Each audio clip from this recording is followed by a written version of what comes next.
demeurer en nous. Il veut demeurer en nous. Il veut pas juste, comme dans l'Ancienne Alliance, demeurer à l'extérieur, euh, même si c'était proche des gens, mais quand même à l'extérieur d'eux, comme la tente de la rencontre était au milieu du campement d'Israël et les tribus étaient rassemblées autour. Il ne veut pas se révéler seulement par une parole extérieure, mais il aimerait demeurer en nous. Sa parole doit demeurer en nous. Pourquoi? Pour qu'elle puisse transformer nos vies de l'intérieur.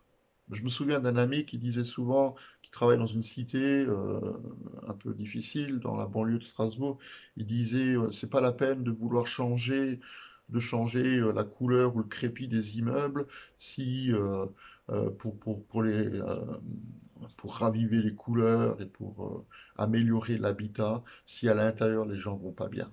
Et c'est vrai, des années après, 2, 3 ans après, on retrouve les immeubles dans le même état. Si le cœur des gens n'est pas changé, c'est pas l'extérieur qui va être transformé. Donc l'extérieur se transforme par l'intérieur de nos vies. Et c'est d'ailleurs la promesse de ce que Jésus nous dit, c'est que des fleuves d'eau vive doivent sortir de nous. Il veut nous donner de l'eau vive qui va rentrer en nous et il va faire sortir cette eau vive de nos vies qu'elle se répande autour de nous. D'ailleurs, si vous regardez sur notre page Facebook, comme dimanche nous ouvrons l'église de nouveau pour le culte de Pentecôte, et moi c'est vraiment une vraie joie. Cathy, elle a mis une magnifique image pour annoncer le culte, c'est ce verre d'eau qui est rempli et qui déborde. Ben, c'est ça que le Saint-Esprit en nous veut faire. Et d'ailleurs, Jésus, il nous dit dans l'évangile de Jean, il vaut mieux pour vous que je m'en aille. En effet, si je ne m'en vais pas, le défenseur, l'avocat, le consolateur, celui qui se tient à côté de nous, il viendra pas à vous, mais si je m'en vais, je vous l'enverrai. Et la vraie traduction, en fait, en grec de cette parole, il vaut mieux pour vous que je m'en aille, c'est il vous est avantageux que je m'en aille. Et alors, on peut se poser la question, mais c'est quoi le fait qu'il y ait un avantage à ce que Jésus parte? Vous savez comme moi que dans les magasins, quand vous faites les courses, on vous propose plein de cartes de fidélité partout, avant le confinement et même maintenant après le confinement, chaque fois que vous entrez dans un magasin, est-ce que vous avez votre carte de fidélité? Mais la question qui se pose, c'est plus tellement de savoir à quoi ça sert, mais c'est quel est l'avantage qu'on peut tirer de la chose. Moi, ça sert à rien d'avoir mon portefeuille ou mon porte-monnaie plein de cartes qui ne me servent à rien. Je veux savoir à quoi ça va me servir. Quel est l'avantage que je peux en tirer? Et quand je regarde dans un dictionnaire la définition, du mot avantage, on peut lire la chose suivante. Un avantage, c'est ce par quoi on est supérieur en qualité, ou alors ce qui est utile et profitable dans le sens de l'intérêt. C'est la même chose quand je vais faire mes courses. Je ne vais pas acheter des knacks à 10 euros aujourd'hui si je peux les avoir demain à 5. Vous êtes d'accord avec ça? Surtout si on le sait. Mais Jésus, il dit exactement la même chose. C'est bon pour vous que je m'en aille. C'est meilleur. Ça vaut même la peine pour nous d'attendre parce qu'un avantage, il sera toujours meilleur qu'un désavantage. Vous êtes d'accord avec moi, je suppose. Donc c'est pas grave que Jésus soit parti. Nous aurions aimé le garder. Nous aurions aimé l'avoir toujours à portée de main. Et je sais aussi pourquoi, parce qu'il avait toujours les bonnes réponses aux questions, mais il avait aussi la capacité extraordinaire de sortir les disciples des ennuis dans lesquels ils étaient placés.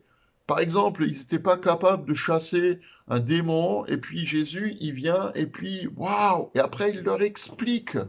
Ou alors quand ils sont dans la tempête et eux ils sont en pleine panique alors qu'ils devraient, après avoir vu la multiplication des pains et être eux-mêmes les instruments de la multiplication, avoir la foi, se dire, waouh, mais nous on a distribué le pain, c'est passé au travers de nos mains, les poissons ils sont passés au travers de nos mains et on les a distribués. Quand ils sont dans la tempête alors que Jésus il les a obligés de traverser, de monter dans la barque pour aller de l'autre côté, il est obligé de les sortir de leurs problèmes. C'est extraordinaire. quand Pierre, dans son élan absolument fantastique de vouloir aider Jésus et le secourir et se tenir à ses côtés jusqu'au bout, et quand les gens viennent l'arrêter dans le jardin de Gethsémané, qu'est-ce qu'il fait? Il prend une épée et puis il y va, taillot, taillot, taillot, et puis il va couper l'oreille du serviteur du grand prêtre. Mais Jésus, il est obligé de réparer la bêtise de Pierre. Voir partir quelqu'un, ça peut être dramatique. Mais pour le départ de Jésus, frères et sœurs, son départ, il n'est pas dramatique. Au contraire. Parce que ce qu'il nous envoie, celui qu'il nous envoie, il est bien meilleur. C'est meilleur pour nous. C'est un avantage pour nous que le Saint-Esprit soit là, qui vienne en nous, qui vienne nous revêtir, comme je l'ai dit hier, qui vienne nous euh, se déverser sur nous, qui viennent habiter en nous, qui viennent comme un feu, comme un vent, comme une tempête sur nos vies pour nous transformer de l'intérieur. Pourquoi? Parce qu'il sera toujours avec nous. Il sera toujours avec nous. Jésus était limité dans le temps et dans l'espace. Israël, c'est pas très long et les endroits où Jésus a été, ça dépassait pas les 100 ou les 150 kilomètres. Et il était comme chaque être humain sur cette terre, limité aussi dans son corps. Il ne pouvait pas être à 10 endroits à la fois.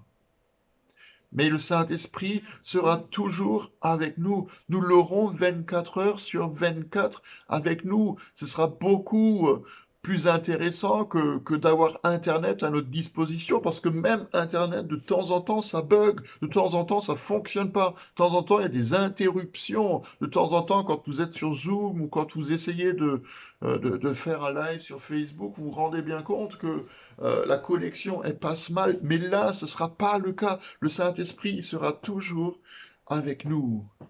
Et pour nous montrer qu'il est meilleur et plus puissant, non pas que Jésus, mais que c'est bon pour nous, il faut comparer le baptême d'eau, qui est le baptême en Jésus, et le baptême du Saint-Esprit, qui est le baptême où on est immergé en Christ. Je vous l'ai rappelé. Vous savez qu'il est question de ça dans tous les évangiles. Jean-Baptiste, il baptisait avec de l'eau et il baptisait dans l'eau.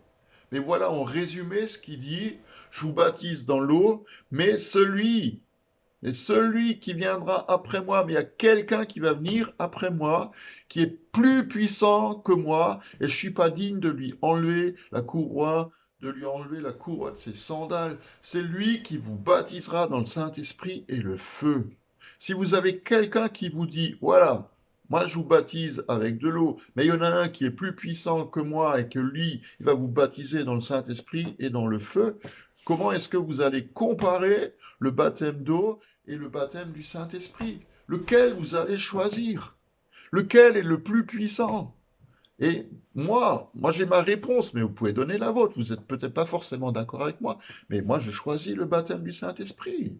Il y a des gens qui s'imaginent que tout est réglé au moment de leur baptême d'eau. Mais on voit ça où? C'est écrit nulle part que le baptême d'eau met en nous le caractère de Jésus, ni même qu'il nous sauve.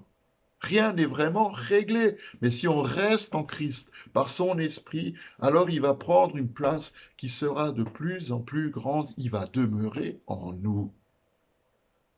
C'est intéressant parce qu'un des désirs les plus grands des hommes, et en tout cas des disciples dans l'évangile de Jean, chapitre 14, on aimerait voir Dieu. Montre-nous le Père, dit Philippe à Jésus, et ça suffit. Mais le Père et Jésus, ils veulent habiter en nous, ils veulent habiter chez nous. Ils veulent pas seulement frapper à notre porte et rester dans le couloir, mais ils veulent venir habiter en nous. Pas comme des squatteurs, pas être comme un Dieu qui est lointain, mais comme un Père qui s'occupe de nous. Et il le fera d'autant plus volontiers s'il a pris de la place dans nos cœurs. Demain, on va continuer à parler de Pentecôte, on va continuer à se préparer, on va continuer à attendre, on va continuer à tendre nos mains pour que le Saint-Esprit puisse descendre sur nous et descendre en nous, et que nous soyons renouvelés, esprit, âme et corps, par le Père, le Fils et l'Esprit Saint. Je vous souhaite une bonne fin de journée, soyez bénis, priez, continuez de prier, priez pour notre pays, priez pour que euh, ce temps aussi de déconfinement puisse porter du fruit, qu'il soit des fruits positifs pour notre monde, mais aussi pour l'Église.